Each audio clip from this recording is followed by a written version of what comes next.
I started this podcast on August 7th, 2007.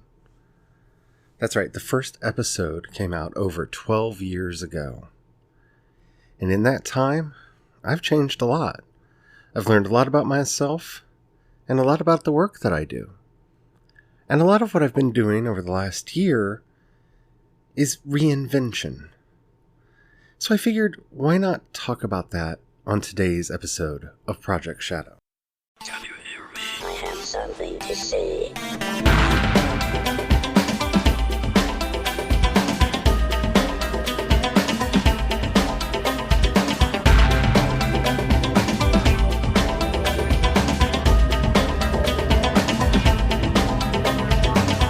Project Shadow starts now. Hello everyone, how are you doing today? My name's Charlie. You might know me better as sci-fi fantasy writer C.E. Dorset, especially if you're reading my new book, Crucify My Love. Yeah. Like I said, I've been a little bit nostalgic lately, and I always forget to mention when it's our anniversary. I don't know why, but I do. And I got to thinking about it today because, over 12 years ago, I started this podcast. And prior to that, my first book came out. And a lot has happened since then.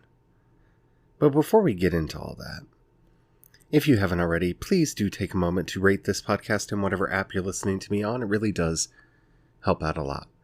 It tells the algorithms to share the podcast with more people. The more people that listen, the bigger the community. The bigger the community, the better the chance we have of actually interacting with each other. And after all, that's why I do this in the first place. So 12 years ago, I didn't know that I was non-binary femme.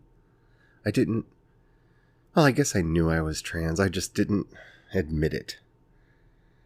Those words couldn't come out of my mouth.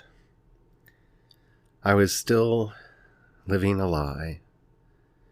And you can see that peppered through a lot of the work that I did back then. And that's something that I've been working on changing.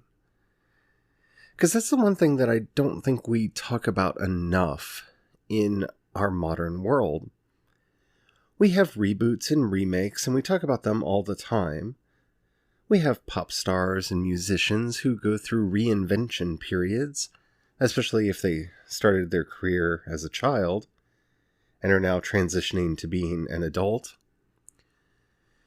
But reinvention is something that we do throughout our lives, especially when we realize or finally admit to ourselves certain things that are sometimes hard to say. Reinvention is something that happens when we grow our families, when we get married, when we date someone, when we change our jobs, change our profession, change our goals. There are numerous things that could catalyze a reinvention. But how do you actually do that? How do you change? I'm not talking about like the physical changes or the mental changes or the things that require a therapist to help you through. I'm talking about how do you do it for yourself? You see, the two problems that we have in our current universe is that we have the internet, and the internet is forever. So even if you decided to go back and take down old tweets or whatever from a different age before you realized that you shouldn't say stuff like that or make jokes like that, or before you realized that you were a part of that community, it's probably still going to be there. Now, I'm not saying that I'm perfect, and I'm not saying that I don't have any of those lurking out in the way stations of the internet somewhere. I've been online since like 99 with various websites, and I was on Twitter before it had vowels. And Lord knows what I said on my old Jaiku account. Does anybody remember Jaiku? But yeah, I just don't know. And it's gonna come back at some point. Because everything that comes back, everything we do comes back to us. But I don't want to talk about looking back or trying to edit or revise our past or make it something different. I want to talk about how we go forward. Because for me, that's the biggest part of reinvention. When I realized that I was non-binary femme, and what I mean by that, for anybody new to the show, is I prefer she, her pronouns or they, them pronouns. I often actually refer to myself in the singular they, them, which I've noticed lately. But when using other gendered language, I generally use female-coded language. I definitely feel more on that side of the gender spectrum, from neutral to feminine. And so I'm looking back at a lot of my older work and I'm wanting to redo it. I'm looking back at a lot of the things that I've said and done over the years and wanting to be better. I'm trying to figure out how to live my life now as the person I am now. And some of that comes with clothing. Some of that comes with various ways that I can signal to the world. And for somebody who's my age, it's, I think, trixier than it is for younger folk. I'm 42 years old. There are people that have known me for a very long time. There's still people that are shocked when I show up wearing makeup to an event, which is hilarious because even before I came out as non-binary, I wore makeup. I've always worn makeup here, there, and yonder. I don't put it on every day because it's a special occasion thing. There are times when I just want to put on makeup. But what I've learned more than anything else in all of this recreation, this reinvention of who I am, is I care less and less about what other people think of me. I care less and less about how other people perceive me, and more about how I perceive myself. Because you see, I've struggled with low self-esteem and depression for the vast majority of my life. And the main reason for that is that I was telling myself that I was a boy, that I was male, and all of the standards of that gender, when they get applied to me, I don't live up to any of them. I am not male in any really measurable way. And as a result, it hurt my own self-image to think about myself and describe myself as male. And that's the first thing that I think we all need to realize when we're doing any kind of reinvention, whether that's adopting an alternative style, like becoming a goth or something, or realizing your true gender, or coming out as LGBTQ. It could be anything. It could be admitting to yourself that you want to be a writer or an artist or a dancer or whatever. You have to do it for yourself. See, I don't know what snapped inside of me, but I used to crave that validation. I used to crave that acceptance from others. I said out loud that I didn't, and I, if pressed on it, would go on long polemics about how I really didn't care what other people thought. Then the other day, I went to an Earthdawn game that I run, and I decided to put on some extra jewelry and put some makeup on, and I got there, and one of the ladies who was at the game said, "Nice makeup, I really like that lipstick." And I smiled, and I said thank you, and I showed her which one it was. And I realized that external validation did nothing for me. And I don't mean that in a pejorative way. It didn't feed that little beast that used to live inside of me, that wanted other people to tell me that I was good enough, that I had done something good enough, that I deserved good things, that I deserved praise. It didn't feed that little beast. And so far as I could tell, that beast wasn't there anymore. I didn't feel it. I didn't sense it. That desire that I used to have for external validation was gone. I didn't worry so much about the clothes that I was wearing, because I was wearing clothes that I wanted to wear. I didn't worry about what people would think about my makeup, because I wanted to wear it. I didn't worry about my jewelry, because I wanted to wear it. Somehow, and I don't know where, but those instincts became self-actualized. I did them for me, not for other people. And, oh, my sweet children of the night, I really want you to get there. It's possible. I wish I could tell you the path that I took. And we'll talk about that a little bit in the second half, but it's a magical thing to honestly not care what other people think about you.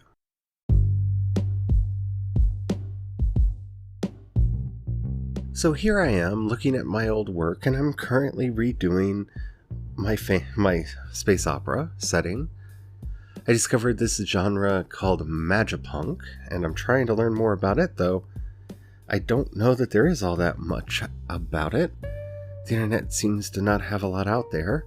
It's a term that I ran across when I was working at World Anvil. It's one of the genres they recognize. And then I read the description and I went, whew, that kind of describes the kind of world that I'm building. Reinvention. Re-engineering. You see, I am my work. I am so much the stories that I tell. They're so tied into my own identity and who I am that it made me want to go back and revisit that first novel of mine and do a complete rewrite of it. I'm not 100% sure if I'm going to do that or not. Though, let's be honest, I'm probably going to end up doing that because the idea's been sewn into my mind. And it's okay if I take time to do that, because that's part of that reinvention.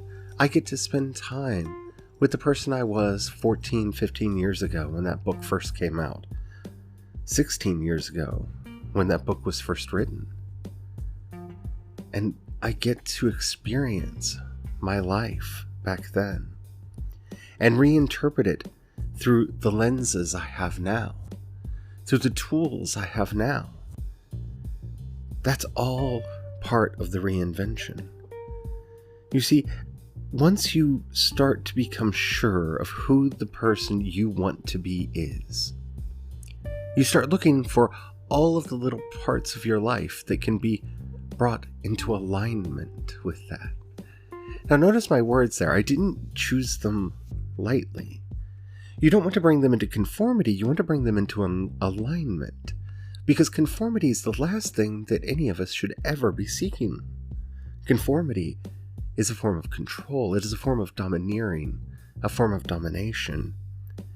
Conformity says that anything that doesn't fit into the box must be cut off, must be discarded, must be thrown away. This is why so many adults lose their imaginations. Because to be an adult and to have an imagination, well, one of these things is not like the others. So to conform to some outdated, outmoded ideas of adulthood, many jettison their imagination, even though it's the one thing that can help them get along in life and help them get through all of the challenges that life is going to throw at them. And so here we are in this brave new world.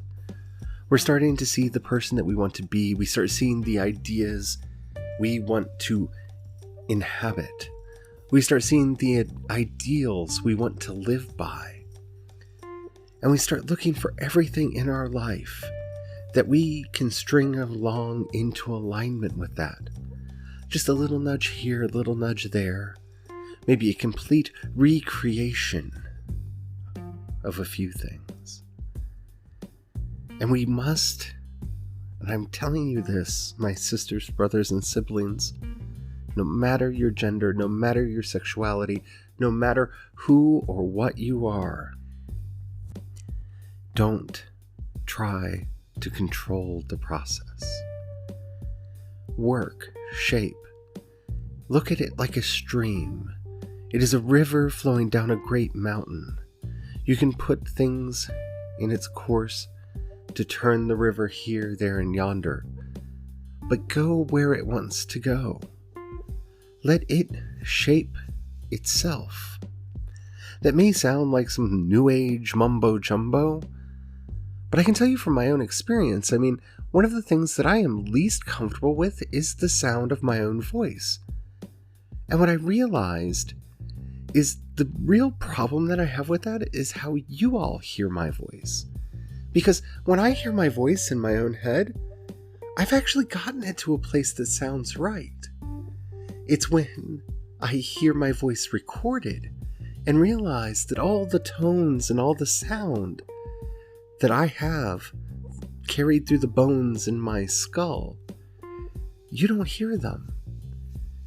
And the voice that you hear isn't the voice that I want you to hear. And thus my dysphoria sparks up. That's why I don't like listening to the sound of my own voice, because it doesn't sound like me. And yes, I can take time and effort and energy to try to make my outside voice sound more like my inside voice so that I can help you all hear the me that I hear. I can do that work, but I'm actually happy with my voice for the first time in a long time because I hear it the way I want to hear it. I don't hear that deep, booming, guttural, masculine voice that I had been saddled with for my entire life. That I had been scolded for trying to change when I was younger. Because I didn't like it when my voice dropped. It seemed unnatural. It seemed wrong. My voice didn't need to be where it was. And for those of you who haven't heard it, and sometimes it still makes an appearance on the show, let's see if I can do this. This is my real voice. And not my real voice, my natural voice. This is what I sound like when I'm not thinking about it. When I'm not being me. And it took a long time for me to learn how to get my voice where I wanted it to be. But I had to follow its contours because you know what? I'm not going to sound like anybody else. I can look at various role models and say, man, I wish my voice was more like theirs. But it will never be like theirs. It will always be like mine. My work, my back catalog will never be like anybody else's because it's mine, not theirs. My life will never be like anybody else's because it's not their life. It's my life. I'm the one that's living it. Your life is yours. And you have to learn that. I wish it didn't take me 42 years to learn that. But it did. It took over 12 years of podcasting, over 12 years of me talking to you all. 12 years and 845 episodes later, here I am finally talking the ultimate truth of life. Reinvent yourself as early and as often as you want. Reinvent your work as early and often as you want. See, that's the great thing nowadays. Nothing has to be finished. If you want to go back and rewrite that story, go back and rewrite that story. Redraw that picture. Repaint that image. Do what you have to do. Be who you have to be. And please, my siblings, sisters, and brothers, don't care what anybody else has to say, because harsh criticism will come whether you deserve it or not. Because that's the world we live in, and there are people who thrive off of making other people feel bad. I hope you enjoyed this episode of Project Shadow. If you did and you haven't already, please do take a moment to rate the podcast in whatever app you're listening to me on. It really does help.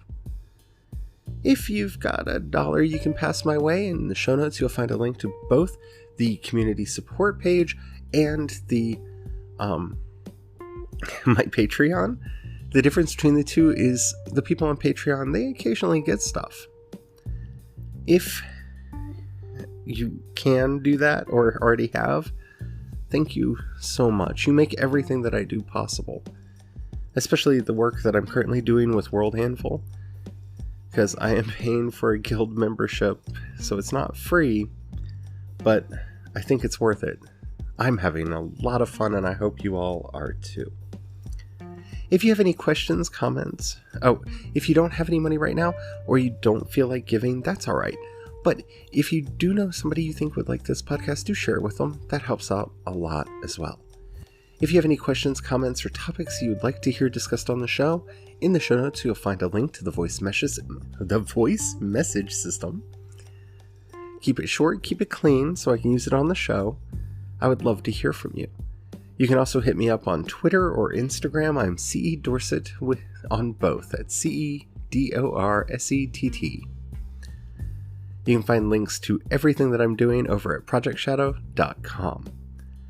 I really am having a lot of fun over on World Handful, and yeah, I am probably going to do a reimagining and rewriting of my first books, because I kind of want to. And I hope you're going to be along for the ride with that, because I've really been enjoying this more journal-like podcast that I've been doing lately. And based on the subscriber numbers going up, I think you all are too. So, thank you so much for letting me do all of this. I don't know if you heard it, but the kitties are awake, so I need to go deal with them. Until next time, don't forget, have the fun. Bye.